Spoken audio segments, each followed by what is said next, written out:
this could be us. So back to what I was saying. Could be us. Hello traders, my name is Gaurav Pandey and welcome to stocks talks. So आज से मैं आपके साथ एक ऐसे topic के बारे में डिस्कस करने जा रहा हूँ जो बहुत ज़्यादा इम्पॉर्टेंट है और बहुत ज़्यादा ट्रेडर्स उस टॉपिक को अभी तक नहीं समझ पाए हैं। तो बहुत ज़्यादा इम्पॉर्टेंट ये टॉपिक हो जाता है और बहुत सारे इसके अंदर टूल्स हैं। तो उस टॉपिक का नाम है फिबोनाची। फिबोनाची के अंदर बहुत सारे टूल्स आते हैं। फिबोनाची रिट्रेसमेंट आता है, फिबोनाची एक्सटेंशन आता है, फिबोनाची पिचफॉर्क आता है, फिबोनाची सर्कल्स आते हैं, बहुत सारे टूल्स आते हैं। सारे तो बहुत सारे टूल्स हैं, इसलिए उन सबको डिस्कस नहीं कर पाऊंगा क्योंकि वो बहुत ज़्यादा इंपॉर्टेंट नहीं है। लेकिन टॉप 4 जो टूल्स इसमें हैं उनके बारे में आपको डिस्कस करने जा रहा हूँ। तो इस वीडियो में मैं सिर्फ एक टॉपिक के बारे में डिस्कस करूँगा। ऐसे करके सीरीज़ में 4 वीडियोस आएंगी जिनमें मैं सारे टॉपिक्स कवर करने वाला हूँ। तो सबसे पहले हम टॉपिक को लेते हैं फिबोनाची रिट्रेसमेंट, जो सबसे मेन टूल होता है। तो टूल यूज़ करने से पहले हम सबसे पहले जान लेते हैं कि फिबोनाची रिट्रेसमेंट आखिर होता क्या है, इसका मीनिंग क्या होता है। तो फिबोनाची रिट्रेसमेंट एक मेथड होता है टेक्निकल एनालिसिस का जो सपोर्ट और रेजिस्टेंस लेवल्स बताता है। तो फिबोनाची मतलब तो क्या होता है, फिबोनाची एक नंबर्स होते हैं, फिबोनाची नंबर्स होते हैं जैसे कि 0.618, 0.362, 0.5 ऐसे करके थोड़े नंबर्स बने होते हैं। तो उसके अंदर वो बताते हैं सपोर्ट और रेजिस्टेंस प्राइस का। और रिट्रेसमेंट का मीनिंग क्या होता है, रिट्रेसमेंट का मीनिंग मैं आपको बहुत सबसे ईजी वर्ड्स में बताता हूँ। रिट्रेसमेंट माने पुल बैक आप कह सकते हो। रिट्रेसमेंट जहाँ पर प्राइस रिट्रेस करती है या कंसोलिडेट करती है उसको ही कहते हैं रिट्रेसमेंट। थोड़ी हायर लैंग्वेज में उसको कहा जाता है रिट्रेसमेंट, और थोड़ी अगर लोअर लैंग्वेज हम देखे जाएं, इजी वर्ड्स देखे जाएं, तो पुल बैक या कंसोलिडेशन भी हम रिट्रेसमेंट की तरह उनको कह सकते हैं। तो सबसे पहले हम फिबोनाची के बारे में, मैंने आपको बताया ये रेशियोस होते हैं, इसमें गोल्डन रेशियो होता है और बाकी रेशियोस होते हैं। तो हम ये जैसे कि ये चार्ट है, जैसे अब ये चार्ट है, अभी इसमें आपको चार्ट में क्या दिख रहा है, अभी इस चार्ट में हमको साफ पता चल रहा है कि इसमें अभी अप ट्रेंड चल रहा है। तो अप ट्रेंड चल रहा है तो हम इसमें क्या होगा, मैं पहले आपको ये जो आप है, अगर आप इसको स्क्रीनशॉट लेना चाहे तो स्क्रीनशॉट ले सकते हैं, वरना मैं इसको अभी इरेज कर रहा हूँ। तो मैंने अगर इसको इरेज कर दिया तो मैं आपको बताता हूँ कि अभी सिंपल तरीके से बताता हूँ, बहुत इजी वर्ड्स में अपने स्टाइल में, जैसे कि मैं फिबोनाची यूज़ करता हूँ उस तरीके से बताऊंगा। बहुत सारे ट्रेडर्स हैं मार्केट में जो अलग अलग तरीके से फिबोनाची यूज़ करते हैं। कोई पूरे स्क्रीन का फिबोनाची लेते हैं। स्क्रीन का मतलब मैं समझाऊंगा क्या होता है इसका मतलब। वो कोई होता है कि सिंपल सा सबसे छोटा स्विंग के फिबोनाची लेते हैं, लेकिन मैं एक अलग तरीके से फिबोनाची यूज़ करता हूँ। तो उसका मीनिंग मैं आपको बताने जा रहा हूँ और कैसे यूज़ करता हूँ बताने जा रहा हूँ। तो सबसे पहले देखने की जो बात है वो है ट्रेंड। तो अभी हम देखेंगे वेदांता लिमिटेड का मैंने एग्जांपल लिया है, बाकी मैं उसका आगे और स्टॉक्स में आपको बताने वाला हूँ। तो वेदांता लिमिटेड को हम देखेंगे तो इसमें हमको क्या पता चल रहा है। वेदांता लिमिटेड में हमको पता चल रहा है कि ये अभी स्टॉक है अप ट्रेंड में है। तो क्या करना है, अप ट्रेंड में जब भी स्टॉक होता है तो हमको फिबोनाची ड्रॉ करते हैं लोअर टू अपर। इसका मतलब हम नीचे से फिबोनाची ड्रॉ करना शुरू करेंगे और इसको कवर करेंगे हम ऊपर तक। स्विंग के लो से स्विंग के हाई तक हम फिबोनाची ड्रॉ करते हैं। अब वो कैसे करते हैं मैं आपको बताता हूँ। पहले मैं आपको बताता हूँ अदर ट्रेडर्स क्या करते हैं। बहुत सारे ट्रेडर्स होते हैं जिनका फिबोनाची यूज़ करने का तरीका अलग होता है। कोई ट्रेडर्स क्या करते हैं, फिबोनाची यहाँ पर से लेते हैं, ये करंट स्विंग है और ये करंट स्विंग हाई है। तो ट्रेडर्स क्या करते हैं, कोई वो यहाँ से लेके यहाँ तक ड्रॉ कर देते हैं, लेकिन मुझे ये मेथड इसका बिल्कुल पसंद नहीं है। और कोई ट्रेडर्स क्या करते हैं, पेज का स्विंग लो लेते हैं। मैं समझाता हूँ आपको उसका मतलब भी। ट्रेडर्स ये करते हैं कि पूरे स्क्रीन को लेते हैं, सबसे बड़ा स्विंग लो ले लेते हैं। वो शुरू करते हैं यहाँ से, जैसे कि सबसे हाई इसका सबसे दूर का स्विंग लो है, यहाँ से ड्रॉ करेंगे और पूरा फिबोनाची ड्रॉ करेंगे इसके हाई तक, यहाँ तक ड्रॉ करते हैं। तो ये मेथड भी मुझे बिल्कुल उतना पसंद नहीं है, लेकिन मैं कैसे करता हूँ मैं आपको इस वीडियो में वो बताने जा रहा हूँ। सबसे पहले हम देखते हैं फिबोनाची टूल हमें मिलेगा कहाँ। तो फिबोनाची टूल हमें मिलता है जो ये लेफ्ट साइड जो हमारे टूल विंडो है उसमें 3rd नंबर में जो है गैन एंड फिबोनाची वाला, उसमें टॉप वाला है फिबोनाची रिट्रेसमेंट। मैं इसमें आपको एक्सप्लेन करने वाला हूँ Fibonacci retracement, Fibonacci trend base extension, pitchfork, और उसके बाद करने वाला हूँ आपको फिबोनाची सर्कल्स। ये सब मैं आपको एक्सप्लेन करने वाला हूँ। बाकी उतने हमारे यूज़ के नहीं होते हैं। यूज़ के तो हमारे पिचफॉर्क और फिबोनाची सर्कल्स भी नहीं है, लेकिन मैं आपको बस एक नॉलेज के लिए एक्सप्लेन करने वाला हूँ। मैं ऑनेस्टली बताऊं तो मैं पिचफॉर्क और सर्कल्स का यूज़ नहीं करता हूं, मैं बस रिट्रेसमेंट और फिबोनाची एक्सटेंशन का यूज़ करता हूं। तो सबसे पहले हम रिट्रेसमेंट की तरफ जाते हैं। रिट्रेसमेंट जैसे कि हमने इसको वो कर लिया, तो मैं कहाँ से शुरू करूँगा, मैं कैसे, मेरा तरीका क्या है फिबोनाची लगाने का। मैं इसमें देखता हूँ कि रीसेंट स्विंग लो क्या है। रीसेंट स्विंग लो मेरे को एक ये स्विंग लो मिल रहा है रीसेंट, एक ये स्विंग लो मिल रहा है और एक ये स्विंग लो मिल रहा है। तो मैं इसमें कौन सा पॉइंट सिलेक्ट करूंगा अपनी फिबोनाची के लिए, वो सबसे मेन होता है। तो मैं इसमें अपना सिलेक्ट करने वाला हूँ ये वाला पॉइंट। अब इसका रीज़न क्या है मैं आपको वो बताता हूँ। इस पॉइंट को सिलेक्ट करने का रीज़न क्या है कि देखिए, जब इस पॉइंट को मैंने सिलेक्ट किया है उसके पहले पहले बहुत अच्छा मूव मार्केट में आया था, उसके बाद बहुत स्लोली मार्केट फॉल हुई है और उसके बाद बहुत अच्छा मूव आया है। तो ये मेरा पॉइंट। और बाकी आप पॉइंट्स में देखिए ऐसा नहीं है। बाकी पॉइंट्स में क्या है, जो मेरा ये वाला स्विंग लो है उसमें क्या है, मार्केट बिल्कुल कंसोलिडेट करके ही फॉल आया है वो, इसलिए वो उतना अच्छा स्विंग लो मैं नहीं कहूँगा। बहुत फिर अचानक से इसमें मूव आया, अचानक से इसमें फॉल आ गया। ये वाला मूव मैं इसलिए नहीं लूँगा क्योंकि इसमें बहुत अचानक से फॉल आया है, बिल्कुल इतना अच्छे तरीके से मूव नहीं आया और उतने अच्छे से फॉल नहीं आया, सिर्फ 3 डेज़ में इसमें फॉल आ गया।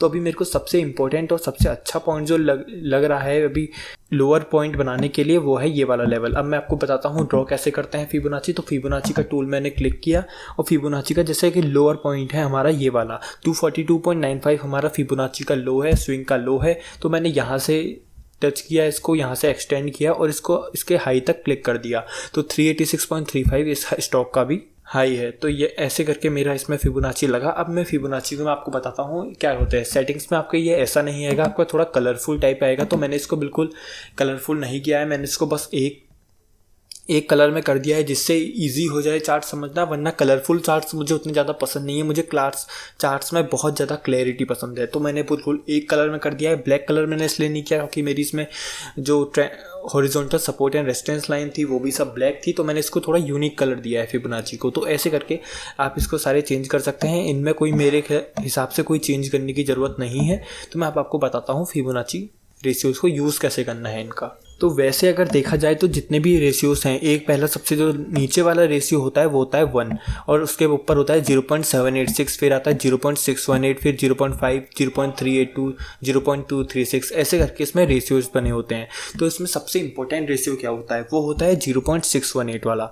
0.618 वाला जो रेशियो होता है वो सबसे इंपॉर्टेंट रेशियो होता है और उसको कहा जाता है गोल्डन क्रॉसओवर रेशियो। वैसे अगर बहुत सारे ट्रेडर्स हैं वो सारे रेशियोज़ को देखते हैं, लेकिन मेरा एक और तरीका है, मैं इसमें सारे रेशियोज़ नहीं देखता। मैं इसमें देखता हूँ बस ये 3 रेशियो जो कि है 0.382, 0.5, 0.618। ये सबसे ज़्यादा अच्छे रिट्रेसमेंट और सबसे ज़्यादा इंपॉर्टेंट लेवल्स होते हैं फिबोनाची के लिए। मैं आपको बताता हूँ ये इंपॉर्टेंट क्यों होते हैं। 0.618 जैसे कि मैंने आपको बताया सबसे इंपॉर्टेंट गोल्डन रेशियो है, सबसे इंपॉर्टेंट। जैसे कि आपने देखा यहाँ पर बहुत अच्छा हमको मूव देखने को मिला है 0.618 से, और उसके बाद इतने बड़े मूव को रोका है किसने, 0.618 रेशियो ने। यहाँ से हमको कोई भी बुलिश कैंडल मिली, अच्छा खासा रिट्रेस हुआ था, उसके बाद ही हमको अप मूव देखने को मिला है। और यहाँ से वेदांता लिमिटेड में आप देखिए तो एक 0.382 के लेवल पे अभी अच्छा खासा रिट्रेस हो रहा है, अच्छा खासा सपोर्ट ले रहा है, अच्छा पुल बैक आया है। तो ये लेवल भी बहुत इंपॉर्टेंट होता है, और अगर ये वाला लेवल अगर ब्रेक हो जाता है तो बहुत ज़्यादा चांसेस होती हैं स्टॉक में।